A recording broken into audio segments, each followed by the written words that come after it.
Assalamualaikum warahmatullahi wabarakatuh. Alhamdulillah hari ini kita akan melakukan sedikit bincang atau podcast monolog dari kelompok 2 terkait dengan wawasan kebangsaan. Ya. Kebangsaan itu ada pemahaman masyarakat mengenai jati diri bangsa Indonesia dalam mendayagunakan segala potensi negeri untuk mencapai cita-cita dan tujuan luhur dan tujuan dari bangsa Indonesia itu tersendiri. Nah, dalam kehidupan modern atau yang saat sekarang ini di zaman globalisasi dapat membantu perkembangan sebuah negara dan dapat juga berdampak negatif jika masyarakat tidak memiliki wawasan kebangsaan. Maka dari itu mungkin perlu kita memperbincangkan terkait bagaimana wawasan kebangsaan itu dalam kehidupan sehari-hari, apalagi kita sebagai seorang dosen yang mempunyai peran penting dalam pembentukan karakter dari mahasiswa itu tersendiri. Nah, kita ketahui bahwa wawasan kebangsaan itu ada 4 pilar, di mana yang pertama ada Pancasila, kemudian yang kedua ada Undang-Undang Dasar 1945, yang ketiga ada Bhinneka Tunggal Ika, dan yang terakhir ada Negara Kesatuan Republik Indonesia. Nah, saya persilahkan kepada Ibu Retno Mayapada untuk menjelaskan bagaimana sih cerminan dari Pancasila itu sendiri dalam kehidupan sehari-hari dalam berbangsa dan bernegara, terutamanya Ibu Retno sebagai dosen di Universitas Sulawesi Barat. Silakan. Baik, terima kasih Ibu Sari. Seperti yang kita ketahui ya, bahwa Pancasila ini merupakan dasar negara dan sekaligus juga sebagai falsafah gitu ya, atau pandangan hidup bangsa Indonesia. Dan pada dasarnya Pancasila ini merupakan instrumen utama dalam menumbuhkan wawasan. Bagaimana Kak? Ya, baik, dan sebagai instrumen Pancasila, ini Pancasila melekat ya sepanjang keberadaan dan gerak pasang naik turunnya kehidupan bangsa dan negara Indonesia. Dan selain itu, Pancasila sebagai ideologi negara falsafah bangsa sekarang ini tidak lagi menjadi wacana begitu ya, dan juga sekarang menjadi pedoman dalam kehidupan berbangsa dan bernegara. Dan Pancasila ini merupakan ideologi hidup di tengah masyarakat yang harus selalu dijaga karena keutuhan Indonesia sebagai negara kesatuan. Nah, satunya bisa dilihat dari bagaimana warga negara menjaga nilai-nilai Pancasila sebagai falsafah bangsa. Dan salah satu cara menjaga nilai-nilai Pancasila, nah sebagai dosen, yakni kita tentu memberikan pengetahuan wawasan kebangsaan yang lebih luas ya, sehingga mahasiswa dalam hal ini nantinya akan menjadi masyarakat, nah mendapat pemahaman yang lebih mendalam mengenai visi besar dari negara Indonesia dan serta memiliki landasan yang kokoh, nah agar tidak jatuh kepada nilai-nilai yang merugikan bangsa. Mungkin seperti itu Ibu Sari. Kita lanjut ke pilar kedua. Disilakan kepada Ibu Riana Anggreni Ridwan untuk menjelaskan bagaimana sih Undang-Undang Dasar 1945 ya dalam diterapkan dalam kehidupan sebagai seorang dosen.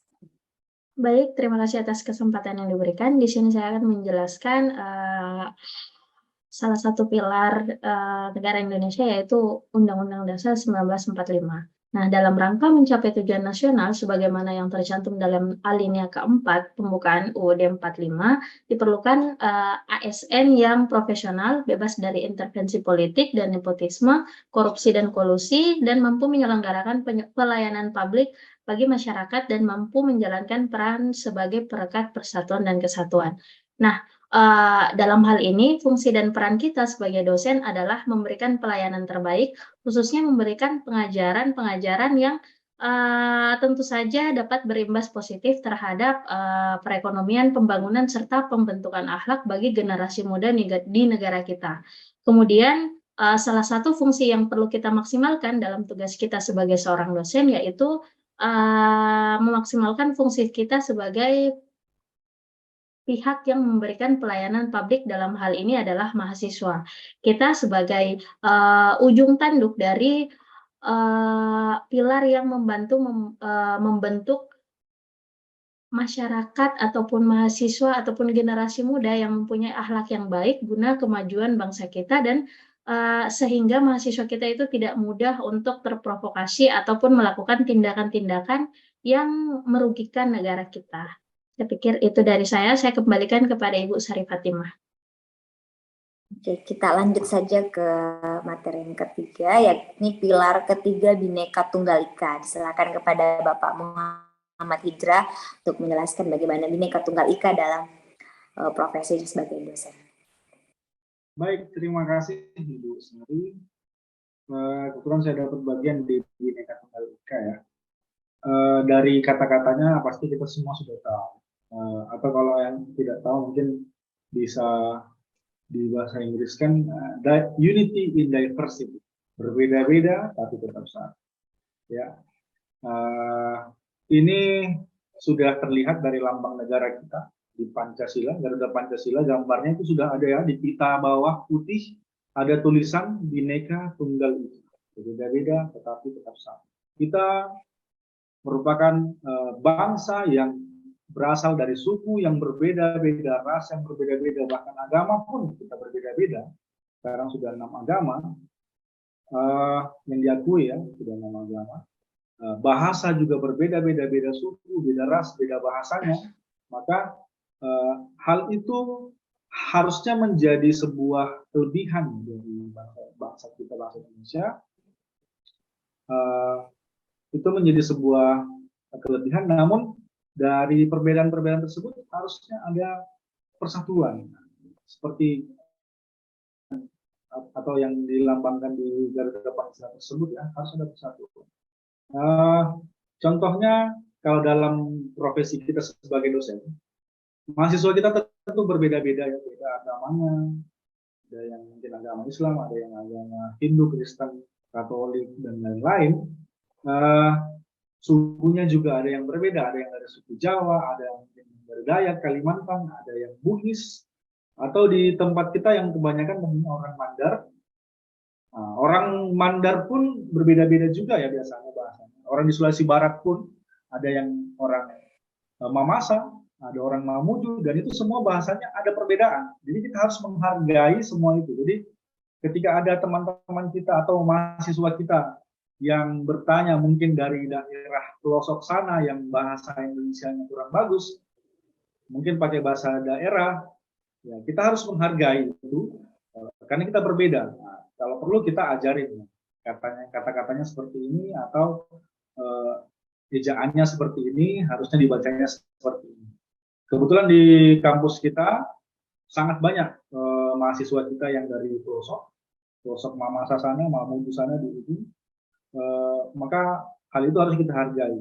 Mereka bertanya dari suku manapun, dari agama manapun, dari ras manapun, itu harus kita hargai. Semua kita dengarkan pertanyaannya apa, kemudian kita jawab dengan baik sesuai dengan apa yang kita ketahui sebagai dosen.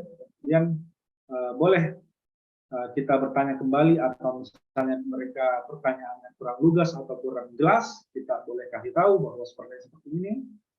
Nah, itu yang biasa ya keseharian kita di dalam mengajar, yang harus kita hargai. Keragaman itu adalah biasa. Kita harus berpikir global, tetapi tetap untuk bertingkah atau melakukan sesuatu dengan tradisional ya. Tradisional maksudnya tetap kita menghargai mahasiswa kita yang berasal dari tempat-tempat lain, tradisi mereka seperti apa, bahasanya seperti apa, dan lain-lain. Seperti itu mungkin Bhinneka Tunggal Ika menurut view saya sebagai dosen di Universitas Barat. Saya kembalikan ke Ibu Sari. Baik, terima kasih. Selanjutnya untuk pilar yang terakhir, yakni Negara Kesatuan Republik Indonesia. Diserahkan kepada Bapak Hisham Ihsan. Terima kasih atas kesempatannya. Saya akan membahas mengenai Negara Kesatuan Republik Indonesia atau yang disingkat dengan NKRI itu tidak bisa lepas dari kejadian atau hari kemerdekaan Republik Indonesia, yaitu 17 Agustus 1945. Jadi di situ telah dicanangkan bahwa telah berdiri atau telah terbentuk sebuah negara atau negara yang baru, yaitu Negara Kesatuan Republik Indonesia. Nah, Negara Kesatuan Republik Indonesia atau NKRI itu sendiri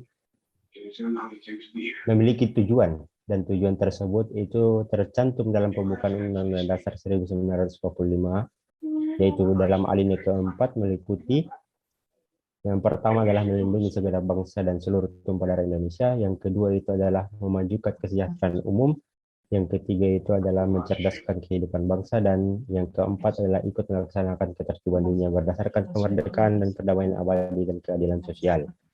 Nah, kita sebagai dosen, khususnya dosen di Universitas Sulawesi Barat, memiliki tugas, dan tugas tersebut itu memiliki tujuan yang hampir sama dengan tugas atau tujuan-tujuan yang tercantum dalam pembukaan Undang-Undang Dasar 1945. Contohnya yang pertama, melindungi segenap bangsa dan seluruh tumpah darah Indonesia. Melindungi segenap bangsa bukan hanya dengan bergerak dengan kekuatan militer, tapi dengan pemikiran, dengan mencerdaskan kehidupan bangsa, dengan mendidik mahasiswa-mahasiswa di kampus kita juga ikut serta untuk melindungi segenap bangsa, untuk menghindari tergerus dari perkembangan global. Kemudian yang kedua adalah memajukan kesejahteraan umum. Kesejahteraan itu pun juga kita sebagai dosen berperan penting di dalamnya. Mengapa demikian? Karena untuk mendapatkan kesejahteraan tidak hanya tenaga yang perlu kita keluarkan, tapi pemikiran juga. Nah, pemikiran ini dibentuk di sekolah-sekolah sampai pada tingkat universitas. Kemudian yang ketiga adalah mencerdaskan kehidupan bangsa. Siapa lagi yang bisa mencerdaskan kehidupan bangsa kalau bukan guru dan dosen sebagai ujung tombaknya? Mungkin sampai di situ saja. Terima kasih atas kesempatannya untuk penjelasan mengenai NKRI. Baik, itulah tadi beberapa pendapat atau terkait dengan wawasan kebangsaan yang diterapkan dalam kehidupan sehari-hari, terutama kita sebagai seorang dosen di fakultas masing-masing, terutama di Universitas Sulawesi Barat.